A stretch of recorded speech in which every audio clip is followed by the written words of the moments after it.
Hi friends, welcome to Vinay Teja. ఇది సంక్రాంతి రోజు video అనమాట.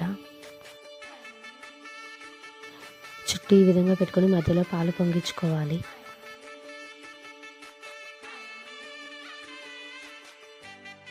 దేవుడి దగ్గర అయితే మంచిగా అలంకరణ అయితే చేశారనమాట అత్తయ్య గారు. దేవుడి దగ్గర అయితే ఈ విధంగా కొన్ని నోములను పెట్టుకుని నోముకోవాలి.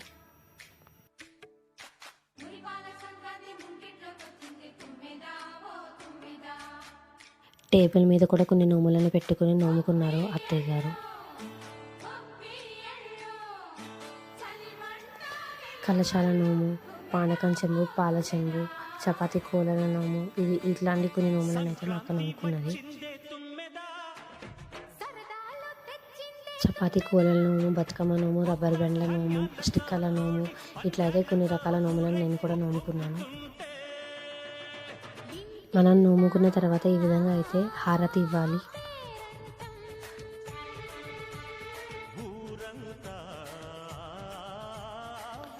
పిల్లలు కూడా ఈ విధంగా 5 రకాలు అనేవి నోముకున్నారన్నమాట.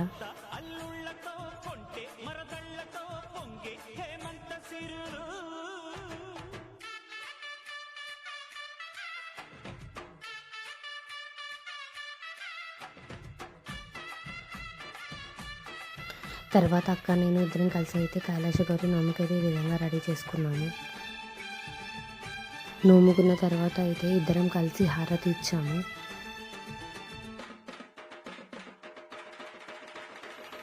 అందరం కలిసి అయితే కొన్ని ఫొటోస్ ఈ విధంగా దిగామన్నమాట.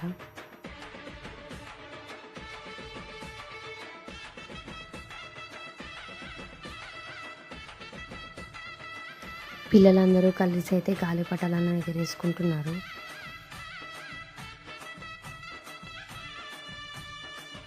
అందరం తినేసిన తర్వాత సాయంత్రం ఫంక్షన్కి డెకరేషన్ అనేది సింపుల్గా చేసామన్నమాట. ముందుగా అయితే పిల్లలిద్దరికీ బొట్టు పెట్టాము. భోగి పళ్ళను తీసుకుని పిల్లల చుట్టూ ఈ విధంగా 3 సార్లు తిప్పి పోసామన్నమాట.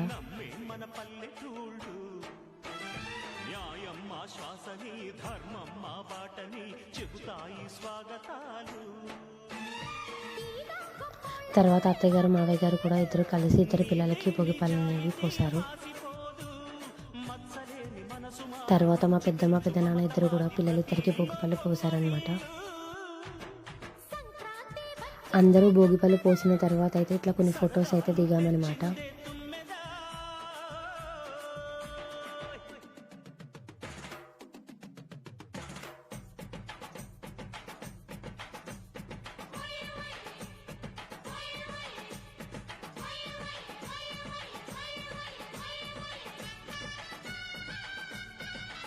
అందరూ కలిసి అయితే ఇద్దరు పిల్లలకి ఈ విధంగా హారతి అనేది ఇచ్చారనమాట.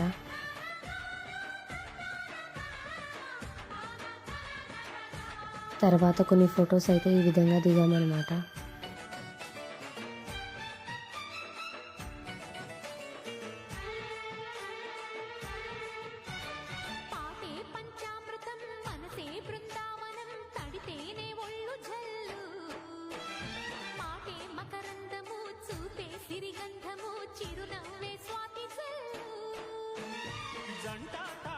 తర్వాత అందరం కలిసి అయితే గొబ్బిళ్ళ పాట పెట్టుకుని అయితే ఇట్లా డ్యాన్స్ అనేది చేసామన్నమాట.